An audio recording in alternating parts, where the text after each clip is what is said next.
And I'm live once again. This is Mary Truth Talks episode 7 and many more to come. Thank you guys so much for subscribing. I appreciate you guys. I started this about a month ago and some change, and we already have 35 subscribers. So thank you guys for supporting. I really appreciate it. I need you guys to support in order for us to grow and share the message with as many people as possible. The goal is to reach as more people, as more Americans, international people, anybody that's willing to listen is who we want to reach. We do have a specific message. We do have an objective, and the objective is to speak truth. And the only way to speak truth is to come to a common ground on many variety of topics. That's why I have, as you've seen in the past, have talked to different people with different perspectives than I do. And some people, it gets a little heated, and some people, but we end up going to a middle ground because that's the whole point of what I believe is an open dialogue to what I think is true democracy, is being able to come to a common ground no matter your different perspectives. So thank you guys for joining.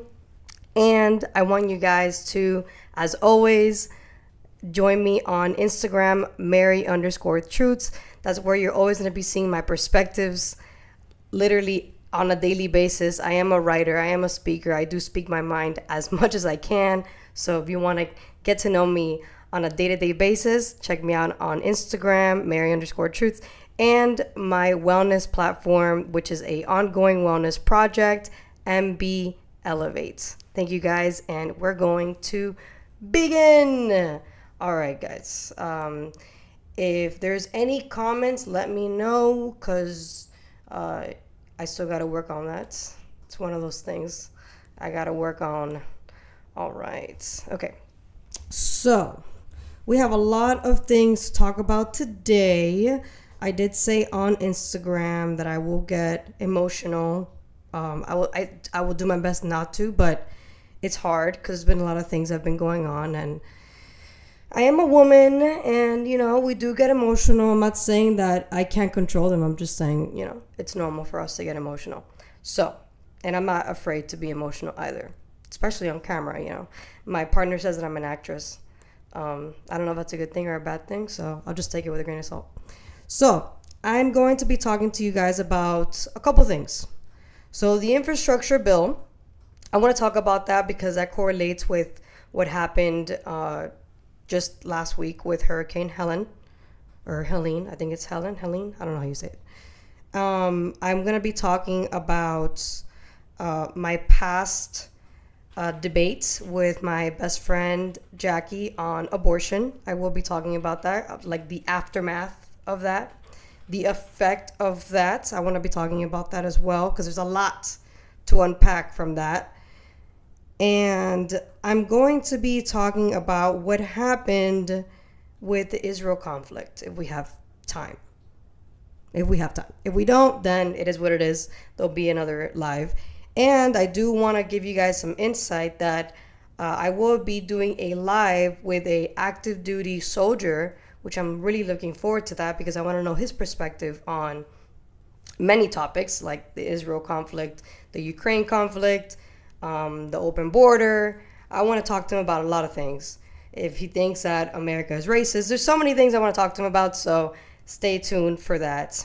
All right, so let's begin with the infrastructure bill. Okay, so I don't have an actual document for it because it's like enormous. It's a bill is like I don't know how many pages long, so I just decided to just do my due diligence and look at what the bill is and how much money we've spent on it. So the infrastructure bill, the total investment on this is $1.2 trillion. Okay? Trillion with a capital T. Now, what is in the bill? Let's begin. So 110 billion for improving roads, bridges, highways, etc. Okay, fair enough. We do need that to be fixed. 39 billion for public transit. Okay, yeah, we definitely do need better public transit. 66 billion of railway improvements. Okay, everything sounds good so far. 55 billion is dedicated to clean water. All right. 7.5 billion to electric vehicle charging stations. I don't know about that, but whatever, it is what it is. 65 billion upgrading electric grid, so giving people internet. 25 billion on airports. That's definitely needed. I don't know about you guys, but our airports definitely need some upgrades. 17 billion upgrading port infrastructure to enhance supply chain resilience, so our ports. 50 billion for climate change resilience, like floods, wildfires, and other climate related disasters like the one we just had with the hurricane. And 11 billion for road safety. Okay, this was signed into law on November 15th, 2021. So fresh into Biden-Harris administration, they passed this law. All right, here's the truth about this law, okay? Because this is Married Truth Talk, so we're going to be talking about truth. All right, so remember, they passed this law in 2021, okay? Only 7 charging stations have been installed since then. 7. All right, it gets better. No houses have gotten internet. The internet bill, the part of that internet budget, that was for rural areas that don't have internet, which I didn't know. You would think because we're a first world country, I thought everybody had internet, I have no idea. I'm assuming because we're a first world nation, everybody had internet. And needless to say, I was wrong. There's a lot of people that don't have internet in this country, which is, I wouldn't call it sad. It's just disappointing because they're supposed to have internet.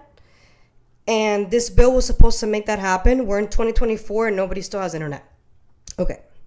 Now, the bridges. One of the bridges that's supposed to be built, or not built, but upgraded, better said, it's called the Bent Spence Bridge, which is a bridge that connects from Kentucky to Ohio. That's not going to be completed until 2032. That's the expected, ETA. The U.S. San Antonio River Bridge replacement project is expected to be completed maybe this year or next year. They're not really sure. The Golden Gate upgrade they start that project this year, even though it was passed 2021, the law. They start the project this year, and it will get estimated to be completed supposedly 2029. Okay? So this is a part that I don't really understand. How is it that it takes so long now to upgrade bridges when it took 1 year to build the Empire State Building? It took 5 years to build the Hoover Dam, and it took 4.5 months to build the Golden Gate Bridge. So I don't understand. We had less technology back then, and yet we were able to build significantly faster. And yet now we have more technology and it's taking us longer. That doesn't make sense to me. It doesn't add up. So I looked up, why does it take so long? And the reason is licensing, restrictions, bureaucracy, and safety. The reality is, it's not really the safety. It's really the licensing, the restrictions, meaning the regulations, and the bureaucracy. That's the real reason why it takes so long for everything to get built now. And it shouldn't be that way, but of course, everything now is under a bureaucratic system, which needs to be abolished. And that's why I've been saying since the beginning, and I will continue to say this over and over and over again, it's establishment versus anti-establishment, and establishment is all about bureaucracy. The more levels there are, the more layers there are, the harder it is to get to the root of the problem, the harder it is to solve a problem, because you're creating too many levels to get there. If we were to just remove a ton of those unnecessary layers, we would get things done a lot faster and still be safe when it comes to not allowing somebody to get hurt. Because I'm sure back then a lot of people died, because the labor unions and stuff weren't really a thing. But now we do have safety, which things just take forever now because of the bureaucracy. That's the reality. It's not because of anything else. So I want to move on to the environment, because we just had a hurricane. I live in Florida. We're used to hurricanes here. It's not like, to us, our infrastructure is kind of built now for it. We still have a lot of tweaks that we need to work on, but it's not as bad as how it is right now in North Carolina, South Carolina, Georgia, Virginia. Those places are not ready for hurricanes. Their infrastructure was not built for hurricanes, even though it should be, considering they're very close to us. But it's the same thing with Louisiana, Texas. It should be, but their governors, their leaders never thought that was a priority, unfortunately. And then now they have no choice but to realize it is a priority. But now it's too late, because we don't know how many people are dead. They've already counted over 100 people dead. And that's not including the ones that still haven't been found. So I want to show this video really quick. It's sad, but we got to watch it. Let's go. As the floodwaters recede and debris cleared, more tragedy is revealed. What comes out first are air bubbles from the body, and those float to the surface, and when they break the surface tension, the dog can smell that. They're searching for human remains after Hurricane Helene. Out of the 25 years I've been doing this, I've never seen anything like that in my life. No power or cell service makes it difficult to coordinate and to know how many people are missing. The youngest of the dead so far, 2 one-month-old twins and their mother in Georgia. This is the living room. You can see all of it's destroyed. Floodwaters washed away Elvin Stiles' house and robbed him of his wife.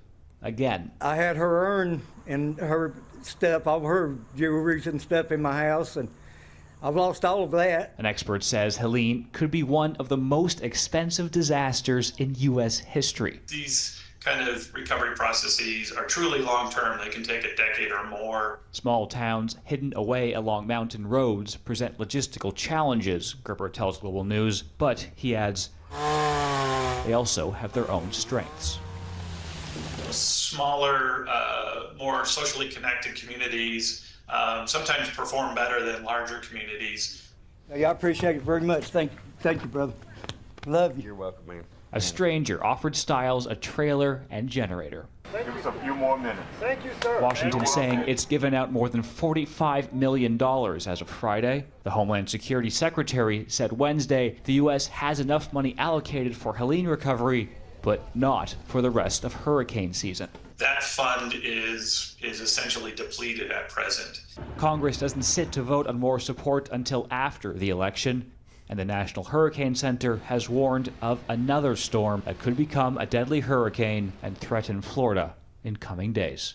Nathaniel Dove, Global News, Toronto. So before we go on to the next video, yes, hashtag no more establishment. I agree with you, RPG Gaming. Let people work, most definitely. It's sad because the reality is, if you were to start these infrastructure plans as soon as they were rolled out 2021, you would have given so many people jobs. And if people can work overtime, they're not going to say no. They need the money right now. Bidenomics ain't working. So people are willing to work more hours just to pay their bills. So it's just, to me, it's all bureaucracy. It's, at the end of the day, they could have started these projects earlier. They just chose not to. That's just the reality. But thank you so much for your comment. I appreciate it. We're gonna go on to the next video. This one's I think even worse. Our very own Sarah Carter on the ground in western North Carolina, and what she's witnessing is absolutely gut-wrenching. Take a look.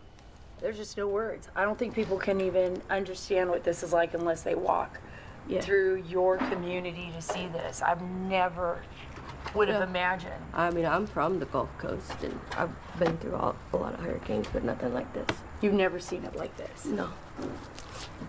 What about FEMA? FEMA? I haven't seen FEMA. I don't know anything about FEMA as far as them coming around. This is the first time I've ever had to experience anything like this, so I don't know what protocol is. So I'm just being patient and waiting. I have heard rumors that they are around, but I haven't seen anybody, and we're right here in the middle of ground zero. So, and we've been here every day, so it's not that we've missed them.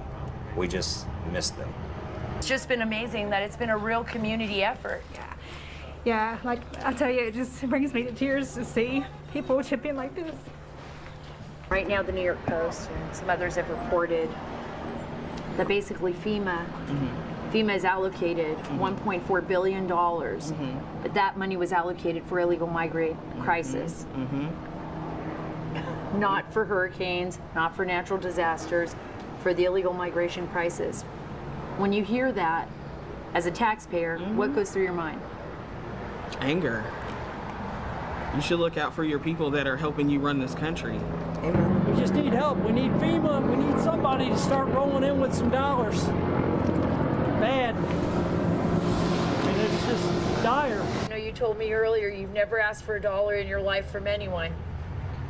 But this is one of those times where the American public, just like your neighbors, might have to pick up the slack and to help your community get out of this, right? Yeah, we will. We'll have to. We don't have a choice. I may not be able to open my business back up again. So sad. I hope so. I'm telling people that I am because I want to give hope.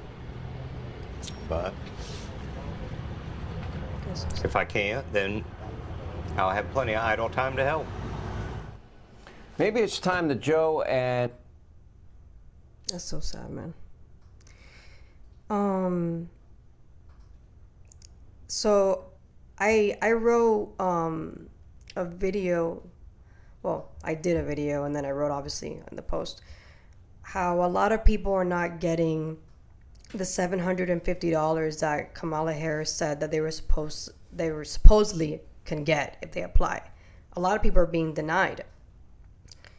And I have people that are like, well, I know somebody who got it. And it's like, okay, cool. But that doesn't mean that everybody is getting it. And the problem is that I just feel that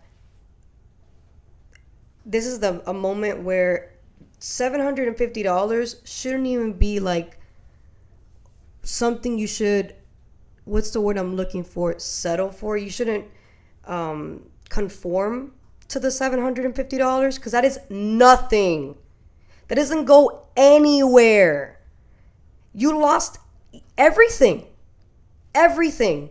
What is $750 going to do? I had some guy on Instagram tell me, oh, they can just, the insurance company is going to... Do you know how long it takes for insurance companies to pay out, dude? Like, it's so easy to talk shit when you're not there living the experience. I remember Katrina, and that was bad. That was really, really bad. I remember not having internet, and we were on candles. It was like the medieval times, and it was like a whole week of just straight up candles everywhere, which is not very safe either. But we made it happen. And honestly, for immigrants like us, it's like going back to what we know. But if you are an American, that's not something you're accustomed to. You're not accustomed to not having electricity for days, not having AC for days, and for your government to not be there for you. That's not something that the American is accustomed to. The immigrant is like, okay, well, I've been through this before, you know what I'm saying? But unfortunately, there's a lot of Americans that, because you guys have such a great system compared to us who didn't, you guys shouldn't have to go through this. We as Americans, because now I'm considered an American too, we shouldn't have to go through this.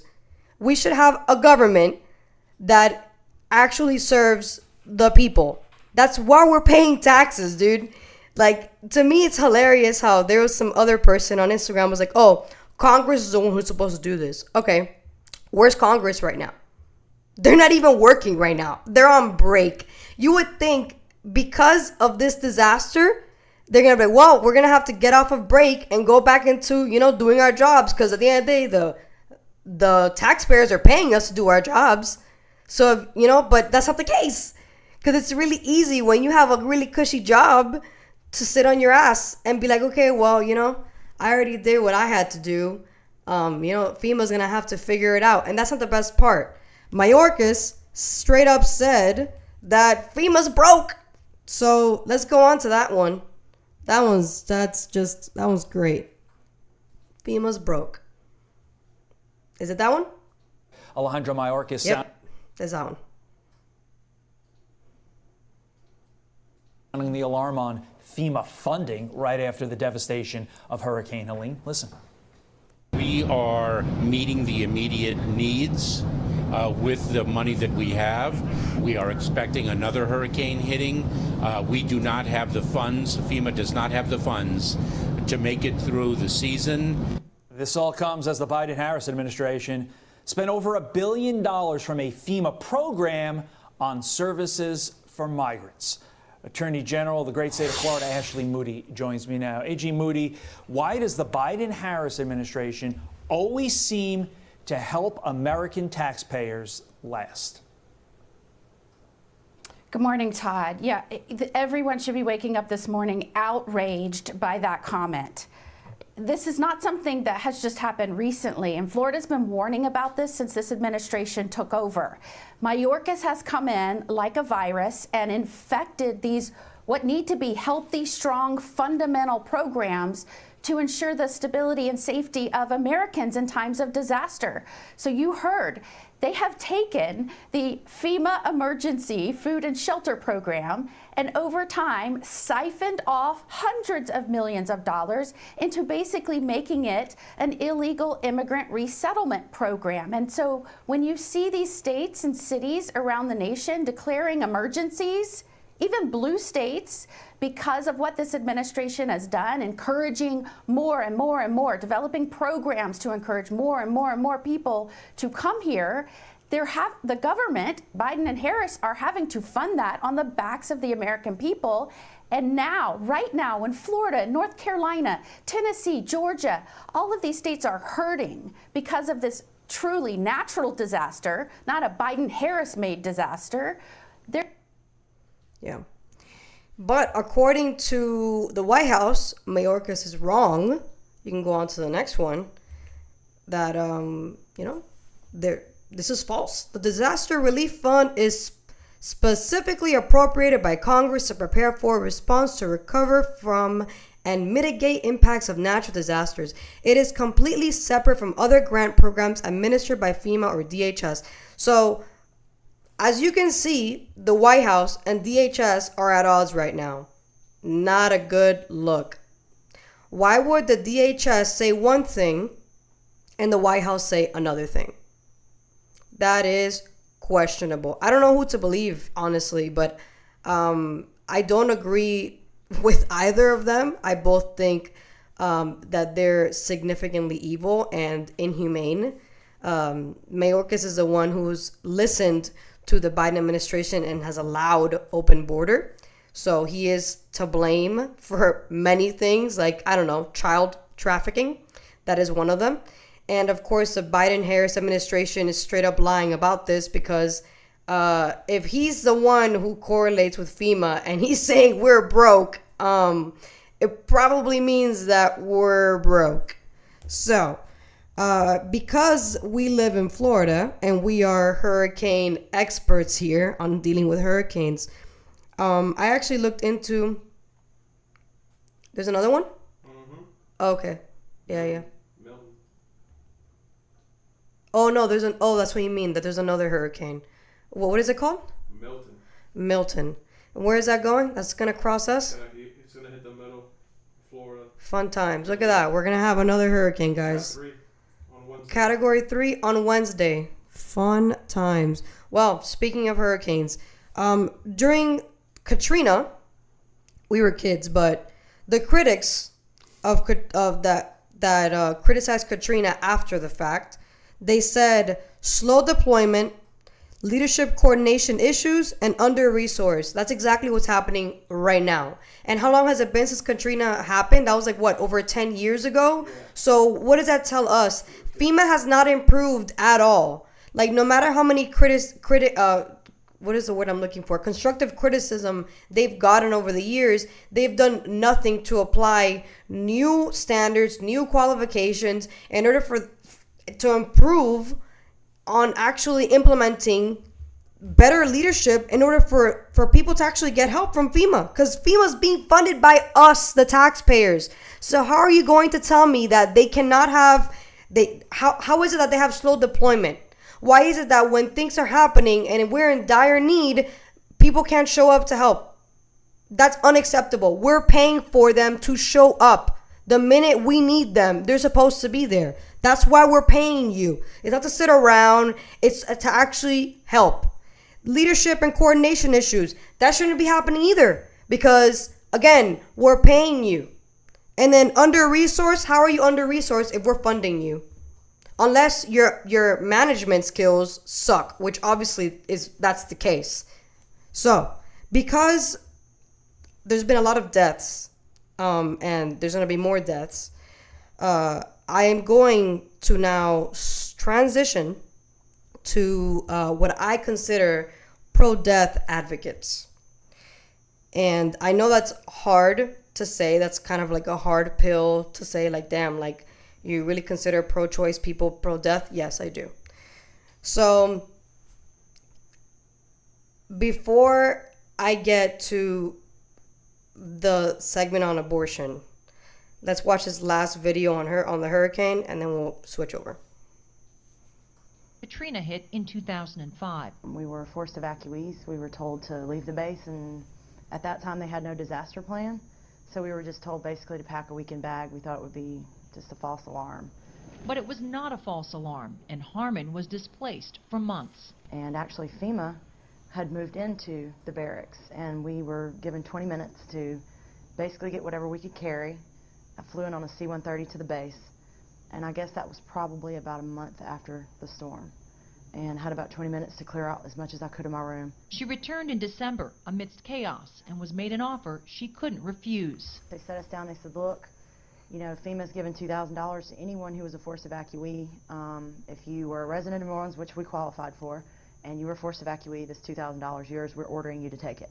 Ordering you to take it. At the time I took the money. A year later, FEMA sent her a letter asking for proof of residency in New Orleans during the storm. Harmon was puzzled. My home of records was in Gulfport, Mississippi. As an active duty military person, it's completely legal to be stationed anywhere in the world and keep your home of records wherever it's going to be. Even more puzzled when she was told to repay the money. So I started paying $100 installments per month. By the third month, on my fourth payment, the fourth month I suppose, they were ordered not to take payment from me. They said I didn't owe the money.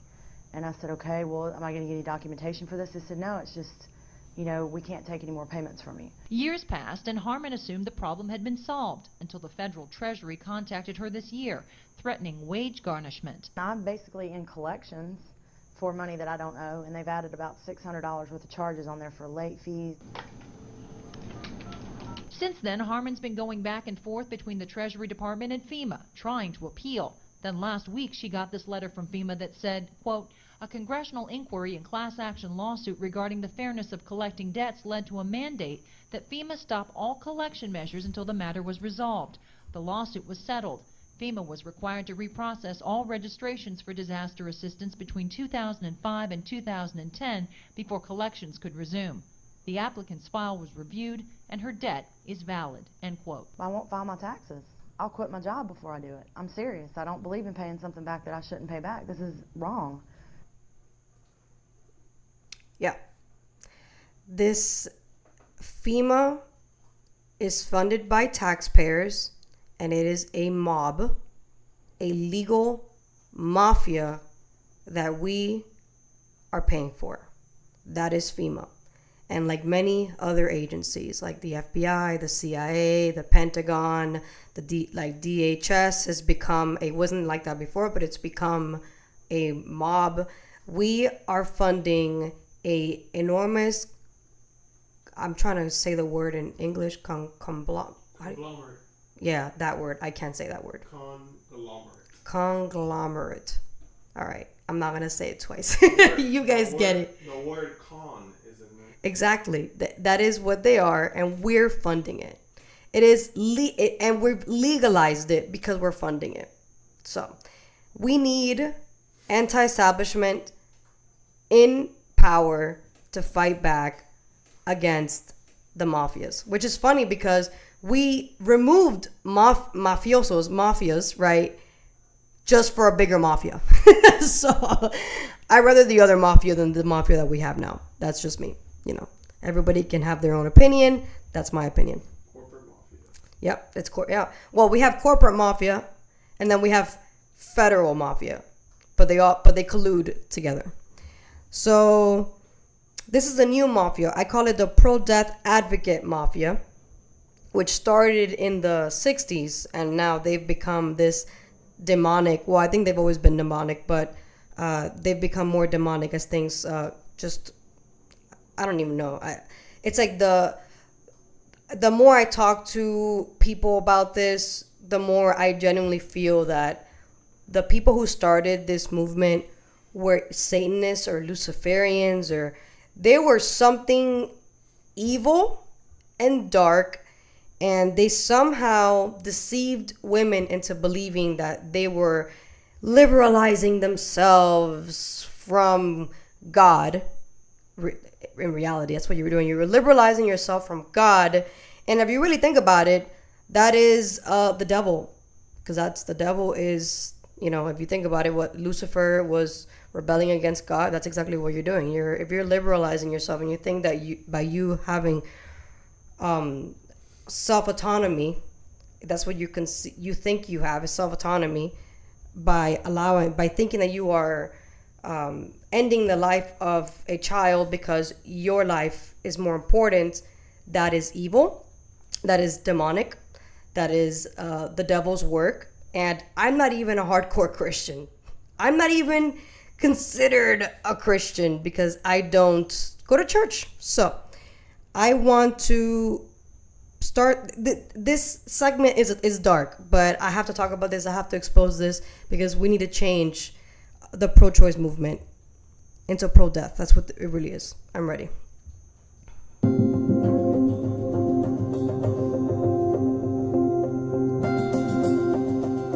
My name is Dr. Anthony Levatino. I'm a practicing obstetrician gynecologist, and I performed over 1,200 abortions. First, I'm going to describe a first trimester medical abortion. This is a procedure in which the mother swallows pills in order to terminate her baby, and it is performed up to the 9th week of pregnancy. The procedure involves 2 steps. Step 1. At the abortion clinic or doctor's office, the woman takes pills which contain mifepristone, also called RU46. RU46 blocks the action of a hormone called progesterone. Progesterone is naturally produced in the mother's body to stabilize the lining of the uterus. When RU46 blocks progesterone, the lining of the mother's uterus breaks down, cutting off blood and nourishment to the baby, who then dies inside the mother's womb. It is important to note that even after it has been taken, it is possible to reverse the effects of RU46 and save the baby if progesterone is administered. The sooner, the better. Step 2. 24 to 48 hours after taking RU46, the woman takes misoprostol, also called Cytotec, that is administered either orally or vaginally. RU46 and misoprostol together cause severe cramping, contractions, and often heavy bleeding to force the dead baby out of the woman's uterus. The process can be very intense and painful, and the bleeding and contractions can last from a few hours to several days. While she could lose her baby anytime and anywhere during this process, the woman will often sit on a toilet as she prepares to expel the child, which she will then flush. She may even see her dead baby within the pregnancy sac. At 9 weeks, for example, the baby will be almost an inch long, and if she looks carefully, she might be able to count the fingers and toes. After she has disposed of her baby, the woman may have bleeding and spotting for several weeks. Bleeding lasts, on average, 9 to 16 days. 8% of women bleed more than 30 days, and 1% require hospitalization because of heavy bleeding. RU46 is only FDA approved for the first 7 weeks of pregnancy. While RU46 can be used off-label up to 9 weeks, the failure rate increases as the pregnancy progresses. At 7 weeks, it has a 5% failure rate. At 8 weeks, an 8% failure rate, and at 9 weeks, a 10% failure rate. If failure occurs, she will usually be offered a surgical abortion. Yep.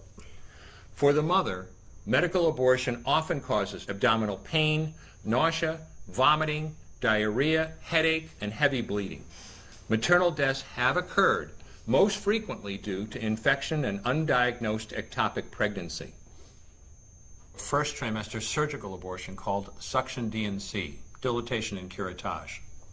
This is the most frequently performed abortion and is used typically from 5 to 13 weeks of pregnancy. After administering anesthesia, the abortionist uses a speculum like this. This is placed inside the vagina and opened using this screw on the side, allowing the abortionist to see the cervix, the entrance to the uterus. The cervix acts as a gate that stays closed for the duration of pregnancy, protecting the baby until it is ready for birth.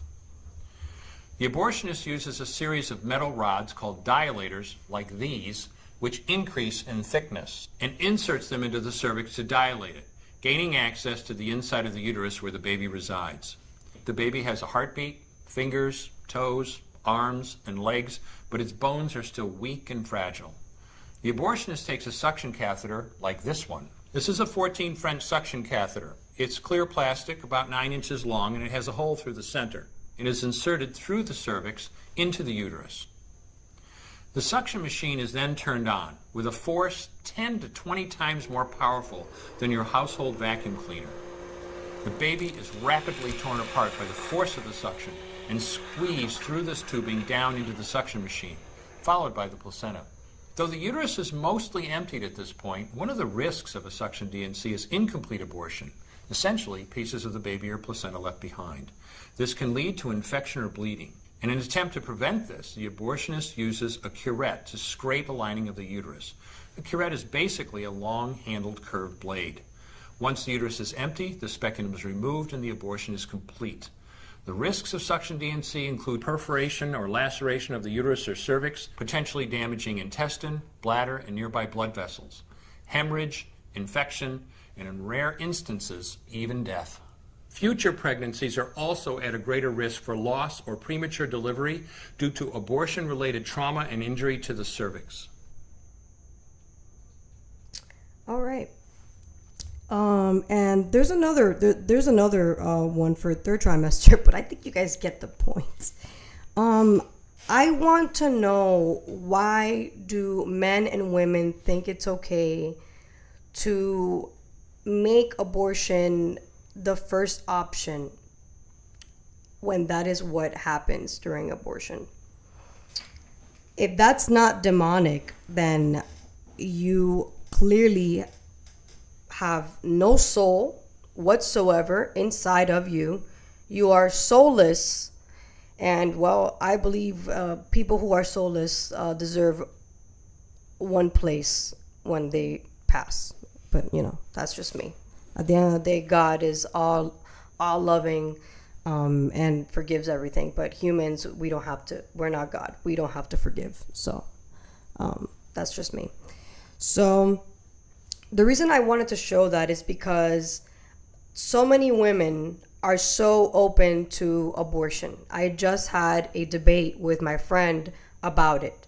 And the perspective of her to me was in a way shocking because she is a mother, but B, because how many women think like her? There's thousands of women who think like her, who have never seen what an abortion procedure actually looks like. And that's a cartoon version. I could only imagine what it looks like in real life. It's just horror, absolute horror. So to me, the reason why it should be something that it should be last resort is because that is what you're doing. That video is what women and men are choosing to do. So to me, your first option should not be death. That should be your last resort. And because we are talking about this, I want to talk about chemical abortion pills. So,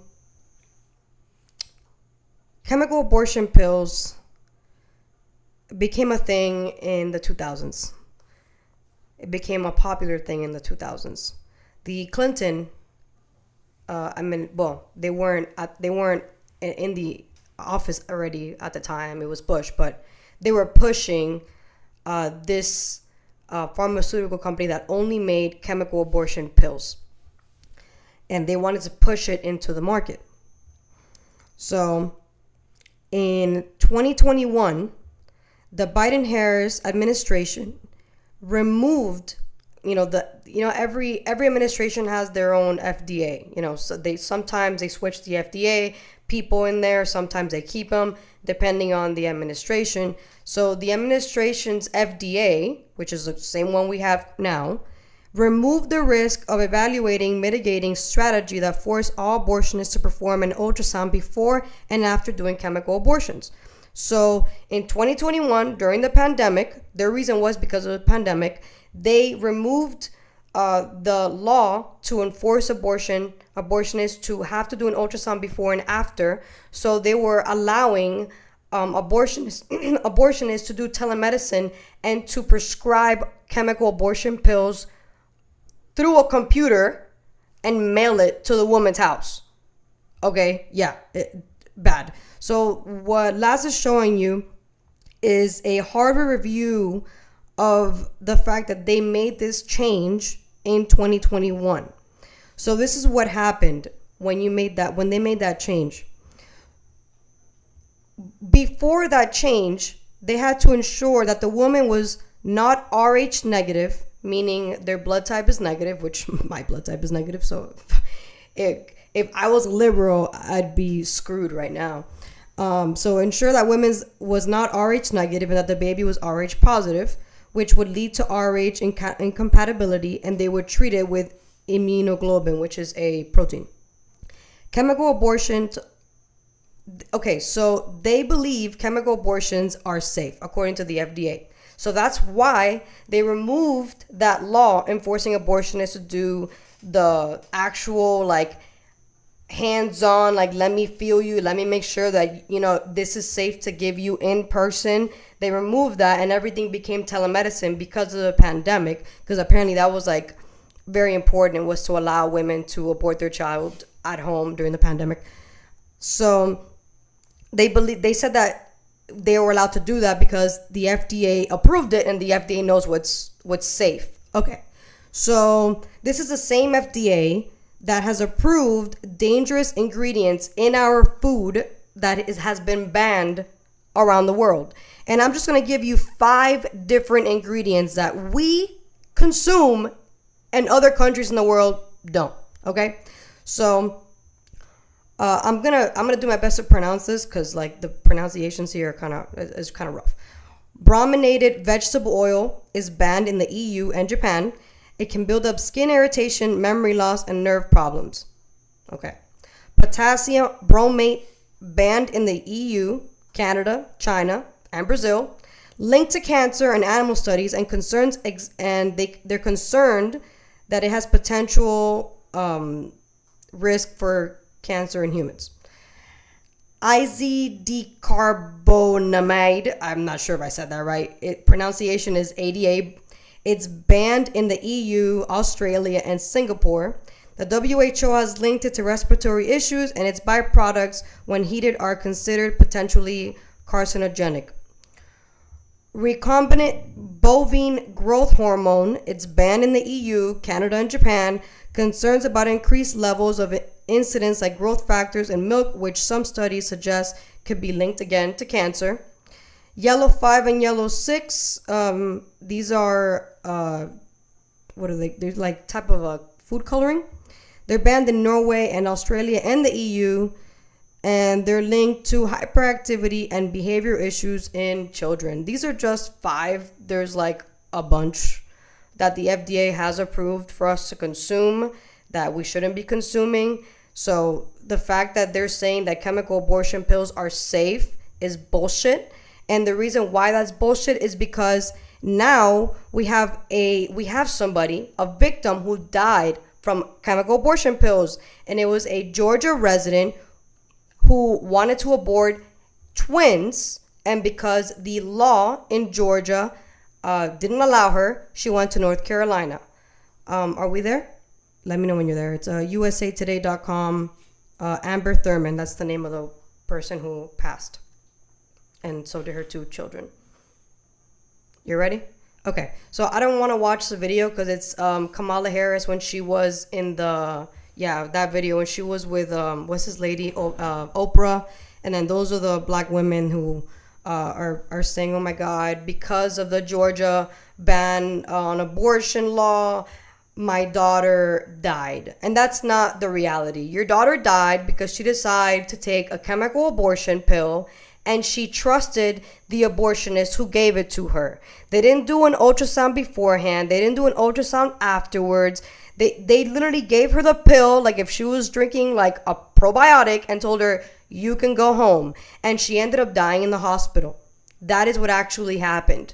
Instead, they're playing politics and they're saying, no, it's because of the abortion ban. No, it's because of the chemical abortion pills. If she would have taken them in Georgia, she would have died anyway, because chemical abortion pills are dangerous. Abortion, period, is dangerous. But chemical abortion pills, it's like, I'm going to get really controversial here. It's like the vaccine, you know? It was rolled out too fast. It was an experiment. We don't know what the consequences are going to be long term. And right now we're seeing it with this victim, unfortunately. So there's a Fox News debate that I don't know who this lady is, but she destroyed Tim Walz. 349 to 627. That was really good. That was a good debate.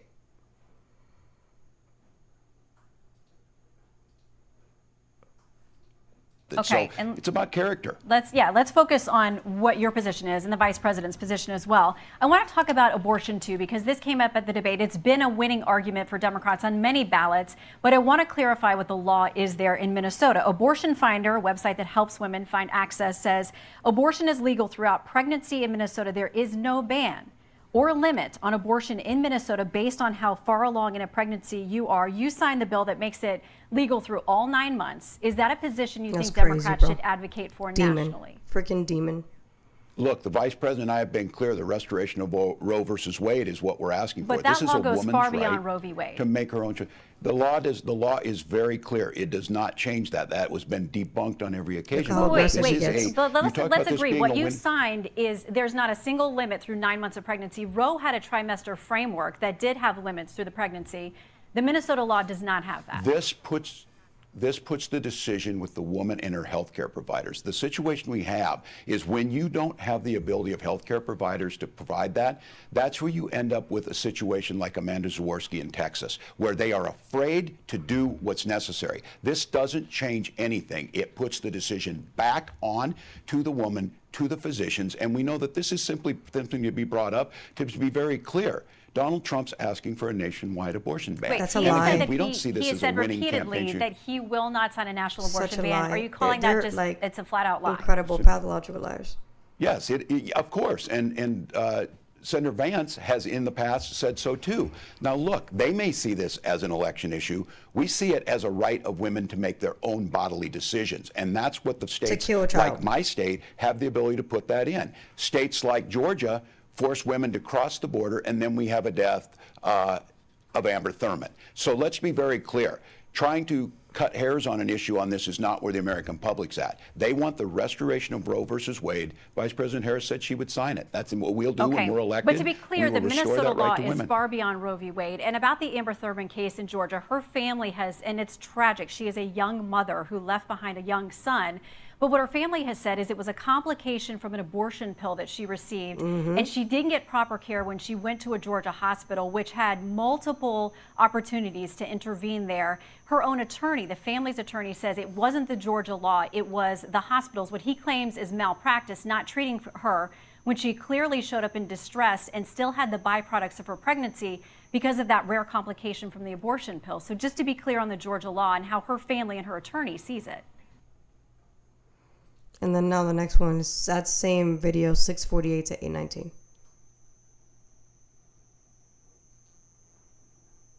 Absolutely disgusting, this guy. Let's clarify more changes that you signed in Minnesota as well. Several things were repealed with respect to reporting infants who may have survived an abortion attempt. Language that used to be part of the statute was taken out. We'll put this on the screen so people can see. It used to require medical personnel to, quote, preserve the life and health of the born alive infant. That language has been repealed. It's no longer part of the law.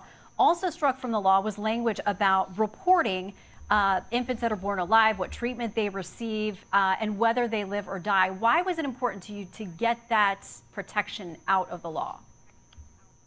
Minnesota law aligns with every other case of what physicians are required by their ethical responsibilities. And so it changed nothing other than aligning with all care that physicians provide in any circumstance for any medical case. And so it's alignment as it's always been. It's the cases we've seen in Minnesota, the outcomes we get in our healthcare results are the best in the nation. And all it did was align with existing law. But you do acknowledge it takes out the language about preserving the life of an infant who was born alive. Mm-hmm.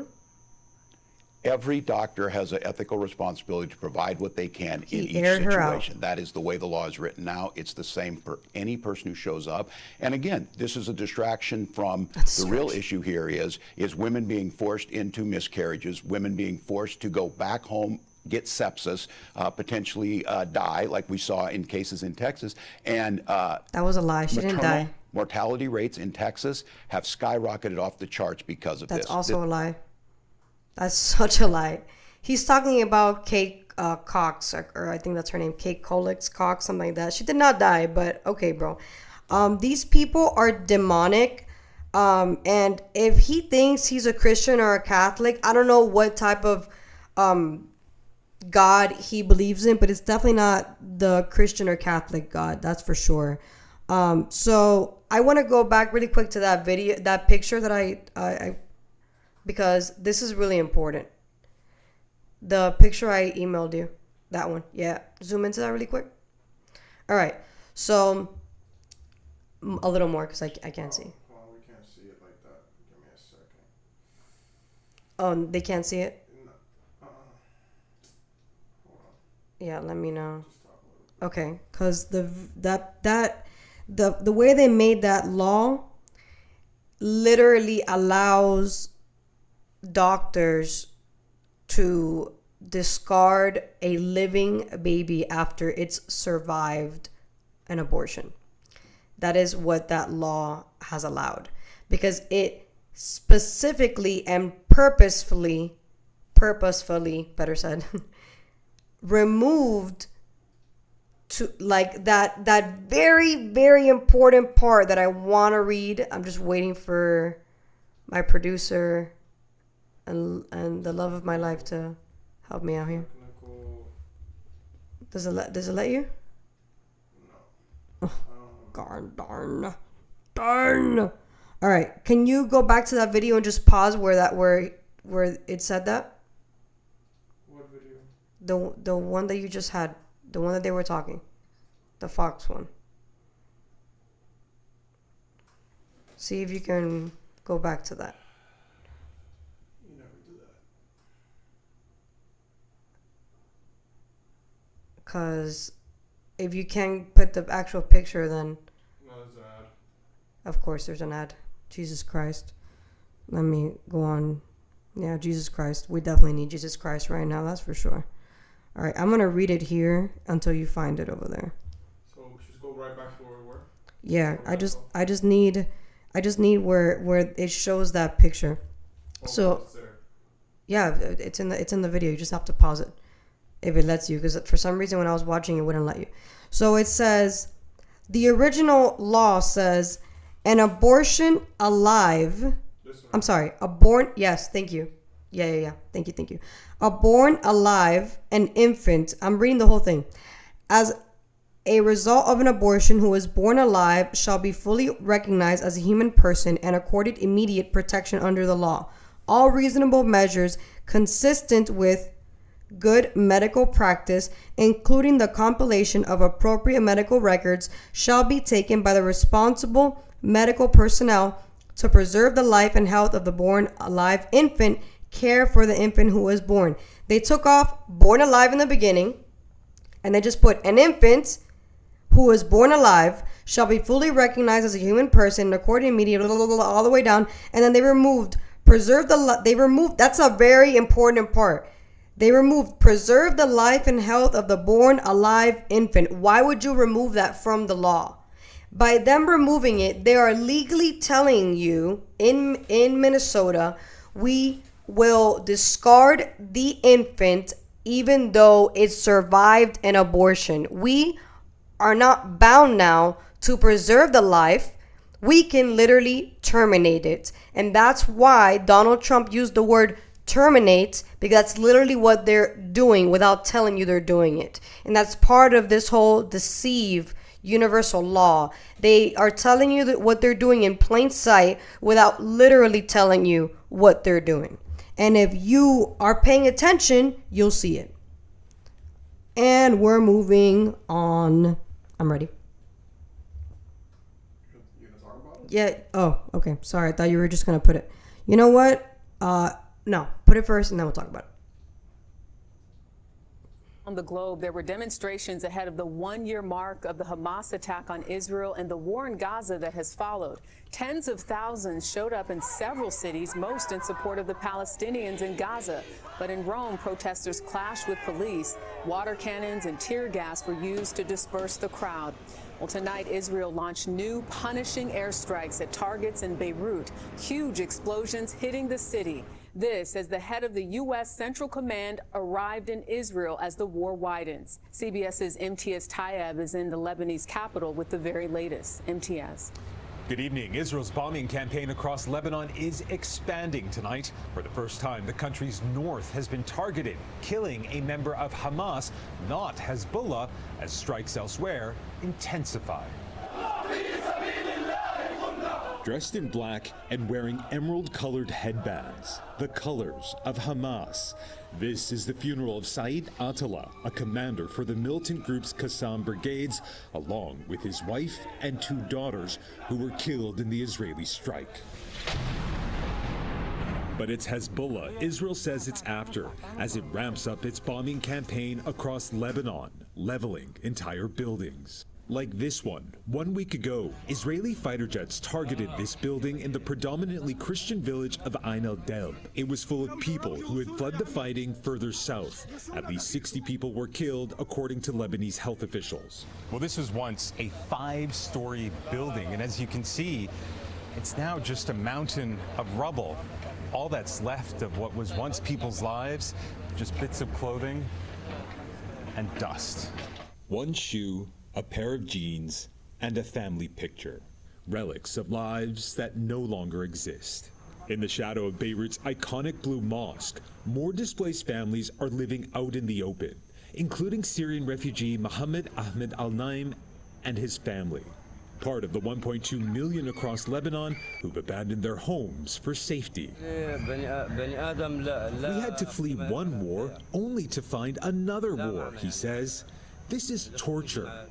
At just 20 days old, baby Rita is among the youngest displaced. She and her mother Fatima shelter in this classroom crammed with personal belongings. A new life amid so much violence.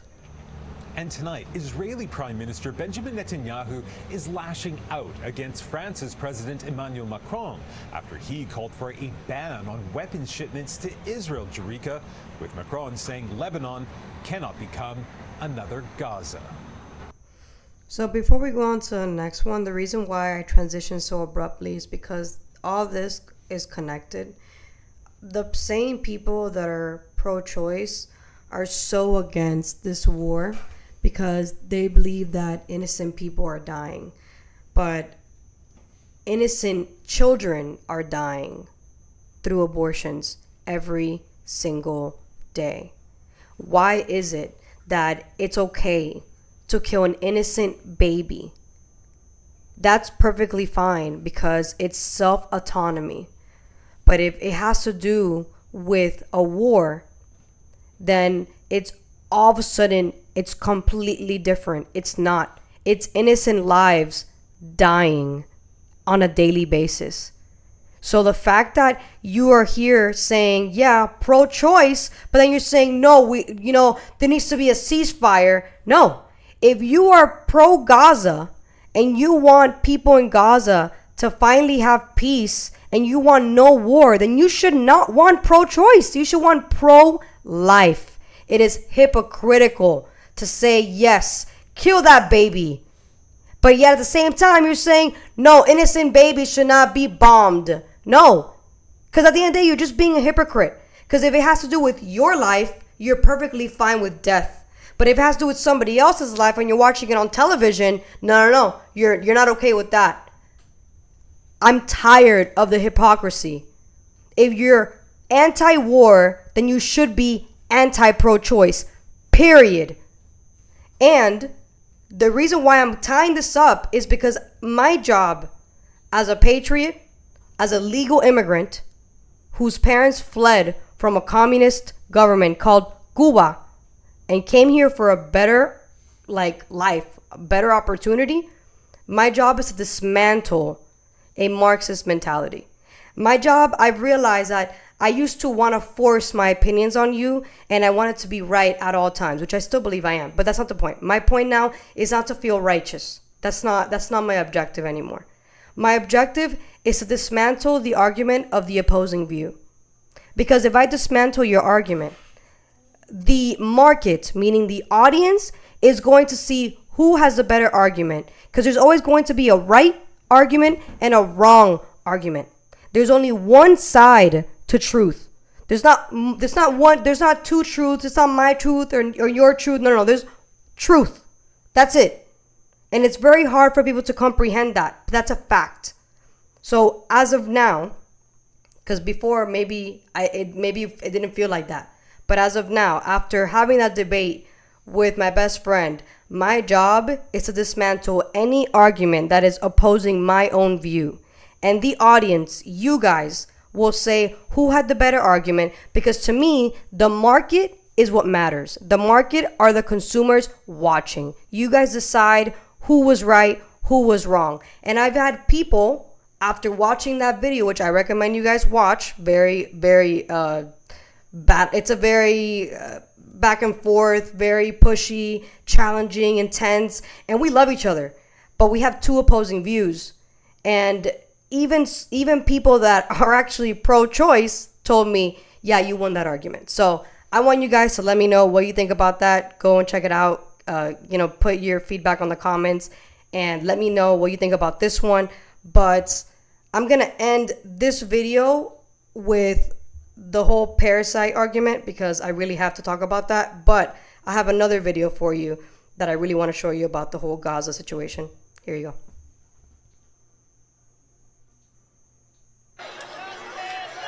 We are fueled by the mood of our people who continue to rise from the rubble, and we commit to rebuilding Gaza, our homeland, and a liberated future for us all.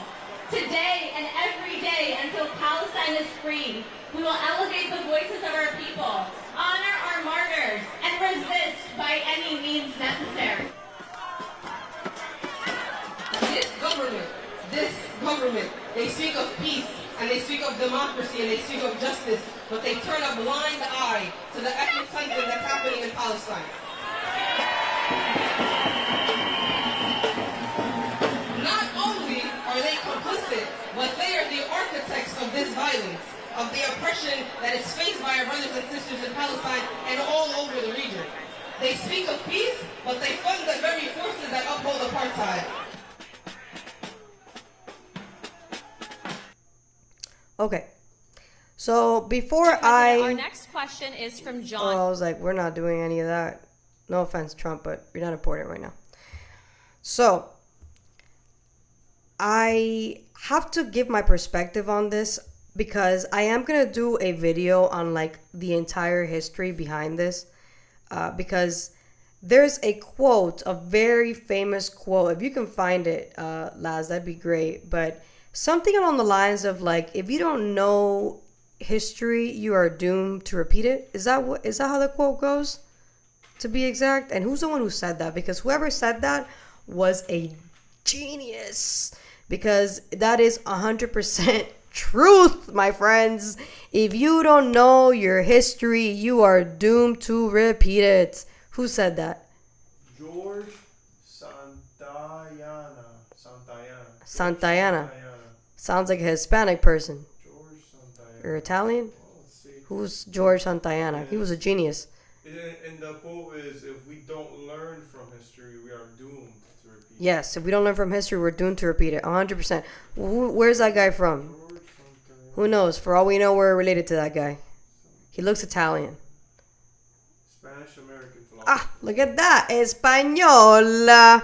That's for family. I don't know why I said Español. Like, that sounds Italian, but you get it. Spanish, our family. Yes, that guy was smart. You know, he knows what he was talking about.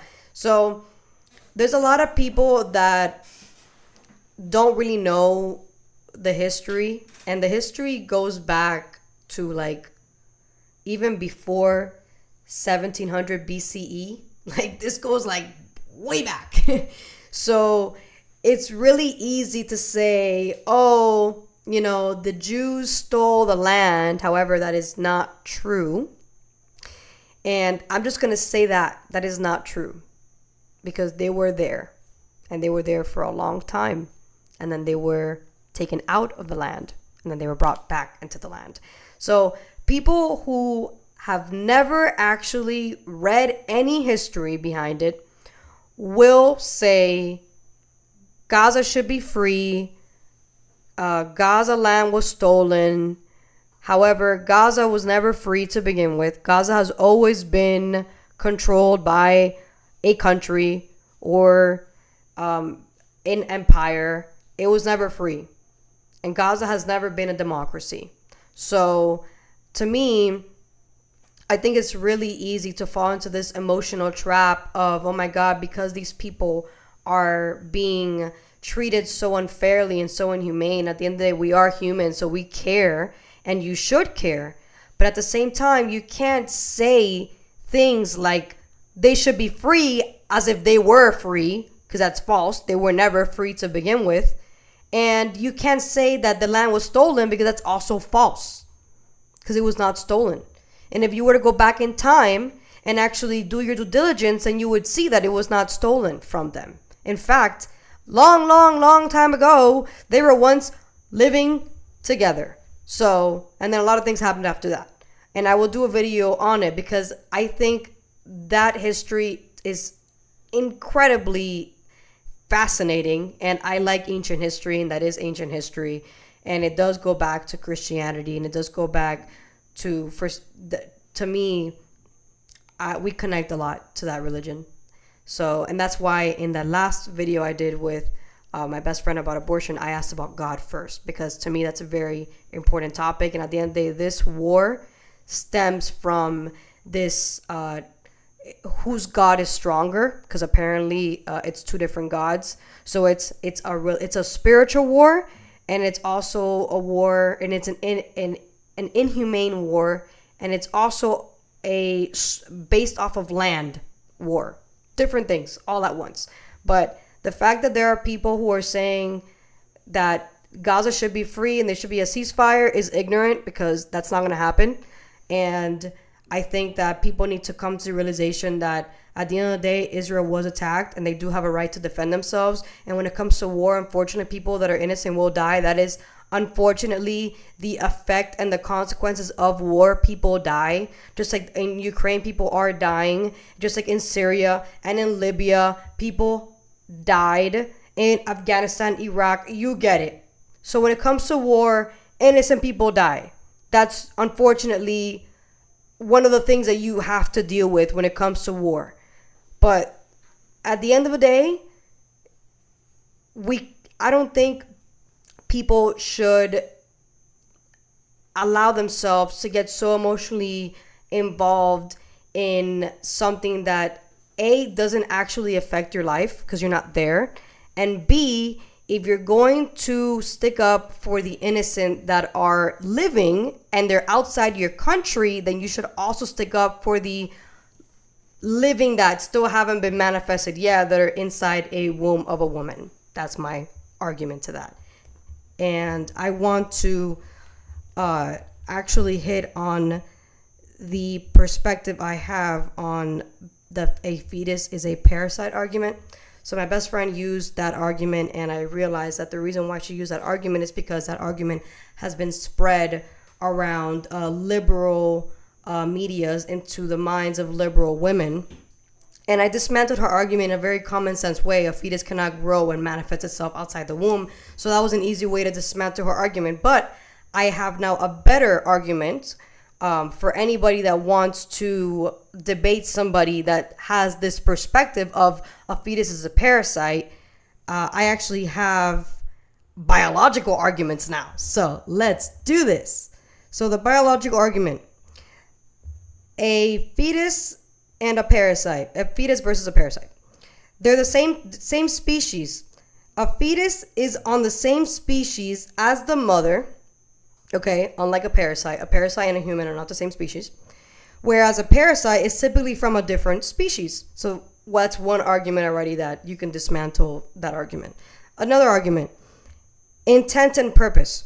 So the intent when it comes to the relationship between the mother and her fetus is considered a natural and necessary part of reproduction.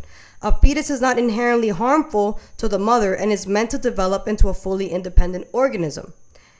Now, it's also a temporary relationship. The fetal relationship with the mother is temporary and necessary. Jesus, my English today it's necessary for the development for a new life, unlike a parasite, which is primarily self-serving and detrimental to its host, which to me, all women who think that abortion should be on demand have a parasitic mentality, period. Because you're self-serving and you don't care about anything but yourself. So that's my perspective, of course. And then there's obviously the evolutionary purpose.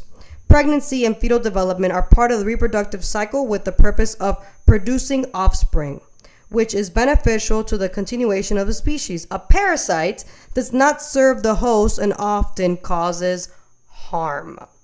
So, if you ever for pro-lifers, if you ever want to have an argument with a pro-choice or, my opinion, pro-death advocates, you can dismantle their arguments with just basic biology. I use common sense. If you like science, you can use biology. So today's segment was, I think, shorter because I didn't have a guest. But thank you guys so much for joining. I appreciate you guys. I need you guys to share, like, subscribe, engage. Tell me what you think, what you like, what you don't like. I need feedback. Don't be afraid to tell me, if you think I'm wrong, because I am a big girl. I can handle myself. So thank you guys so much for supporting me. And again, follow me on Instagram, Mary_Truths, and follow me on my wellness platform. Again, I'm pro-life, so obviously I am pro-wellness. So follow me on Instagram, MBE Elevate. Thank you guys so much. See you guys.